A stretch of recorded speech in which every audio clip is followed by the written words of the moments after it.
जाफराबाद तालुक्यातील वीज वितरण कंपनीच्या गलथान कारभारामुळे 60 एकर उभ्या ऊसाला लागली आग। जाफराबाद तालुक्यातील गाव निमखेडा बुद्रुक येथील शेतातून गेलेल्या विजेच्या ताराचे घर्षण होऊन शॉर्ट सर्किटमुळे निमखेडा येथील सुमारे 60 एकर उभ्या ऊसाला आग लागली।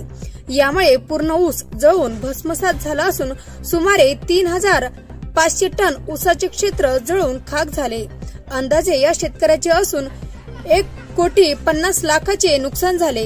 सदरील घटना 20 ऑक्टोबर रोजी 11 वाजेच्या सुमारास घडली। वीज वितरण कंपनीचे अधिकारी महसूलचे अधिकारी स्थळ पाहणीसाठी न आल्यामुळे शेतकरी वर्ग संतप्त होऊन नाराजी व्यक्त करीत आहे।